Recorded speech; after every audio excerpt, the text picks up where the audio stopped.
The data since spring 2025 show a clear deterioration in the U.S. export picture and a widening drag from trade policy. Official monthly accounts report that total U.S. exports fell 4% from April to May to $279 billion, the sharpest one-month drop of the year to that point. Within that, goods exports fell by $11.4 billion to $180.2 billion. Financial press coverage highlighted that May's goods export decline was the steepest since the 2020 pandemic shock, driven in large part by a double-digit fall in the industrial supplies and materials category, after an unusual April spike in non-monetary gold shipments. In June, exports edged down again to $277.3 billion, while imports fell even more sharply, temporarily shrinking the monthly gap. But the year-to-date arithmetic still worsened. Through June 2025, the overall goods and services deficit was up 38.3% from the same period in 2024, because imports have grown much faster than exports. The trade policies introduced by Trump since early 2025, along with the resulting measures and countermeasures, are already filtering through to global markets, and reducing demand for U.S. goods and services abroad. In goods, the most visible damage in May was in industrial supplies and materials, the very category most exposed to broad-based tariffs and global supply chain recalibration. In services, inbound tourism, a major export of travel services, has turned down. The World Travel and Tourism Council now projects a $12.5 billion year-over-year drop in international visitor spending in the United States for 2025 to just under $169 billion. And major tour operators report that stricter border and visa rules are pushing European travelers to alternative destinations. Two additional data points help explain why the deterioration is showing up so clearly in the trade balance. First, May's export price index fell 0.9% month-over-month. The largest one-month drop since 2023, so part of the value decline reflects weaker pricing power abroad, not just volumes. Second, even where June's gap narrowed, it did so because imports fell faster than exports. That is consistent with tariffs depressing two-way trade rather than achieving a clean substitution toward domestic production.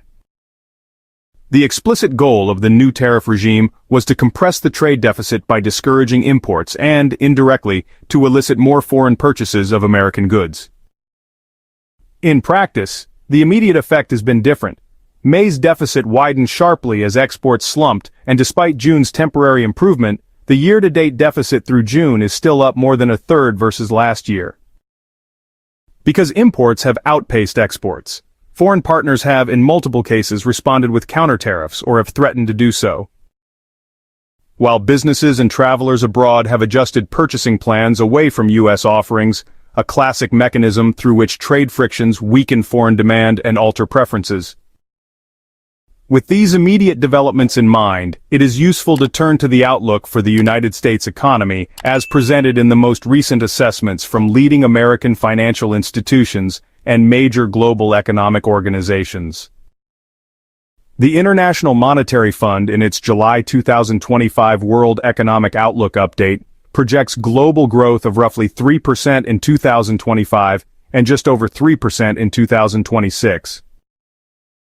The fund notes that part of the recent strength in international trade volumes is due to front-loading of purchases ahead of tariff increases rather than a genuine recovery in global demand.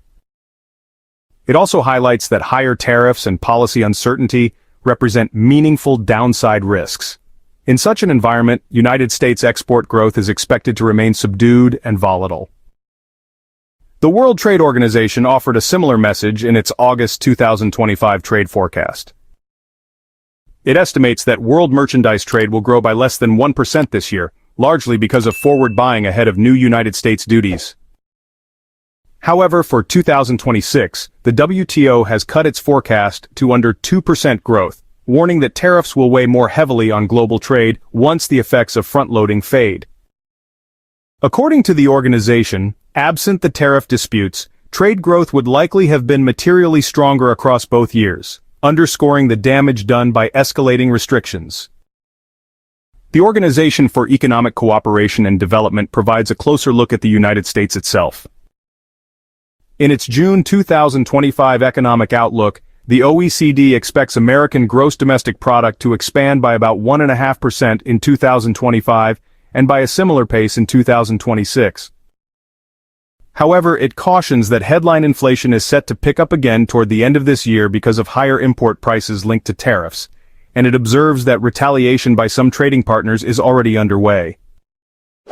The OECD emphasizes that global trade growth will slow after the burst of pre-tariff buying earlier in the year, and notes that the effective United States tariff rate has risen to its highest levels in decades.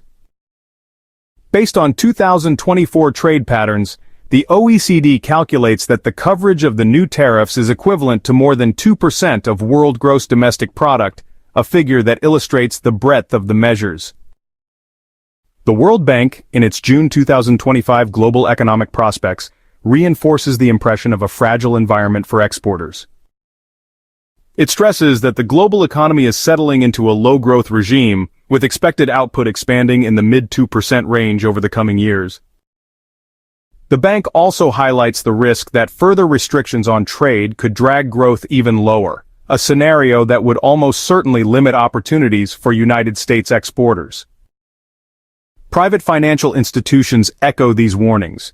Research from Goldman Sachs in August 2025 suggests that the burden of tariffs is increasingly shifting toward American consumers.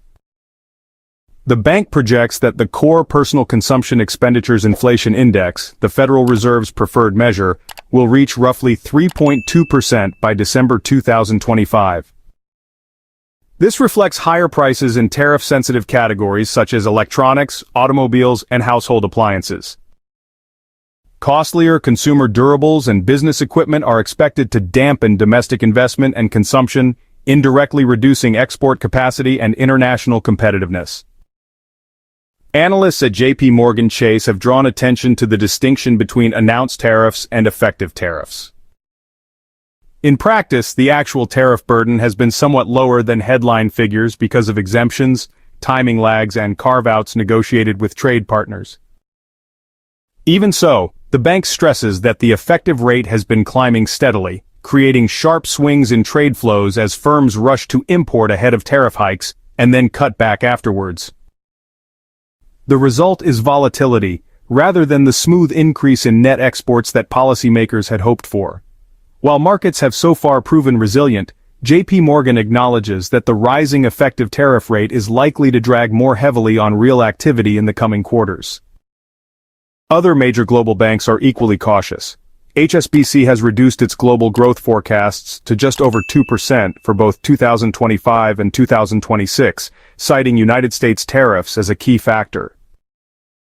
It also expects global trade growth of less than 2% in 2025 and barely above 0.5% in 2026. This implies a weak external demand environment for United States exporters. Morgan Stanley anticipates global growth of under 3% in 2025, again under the assumption that tariffs remain in place.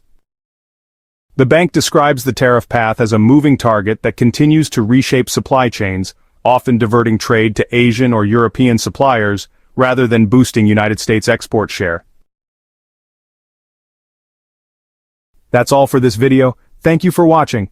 As an independent channel, we don't have corporate backing. We rely on your support to keep going. If you found this video valuable, please give it a thumbs up and leave a comment below. It really helps more people find our work. Thank you so much for being part of our community. Check out the next video on your screen. We picked it just for you.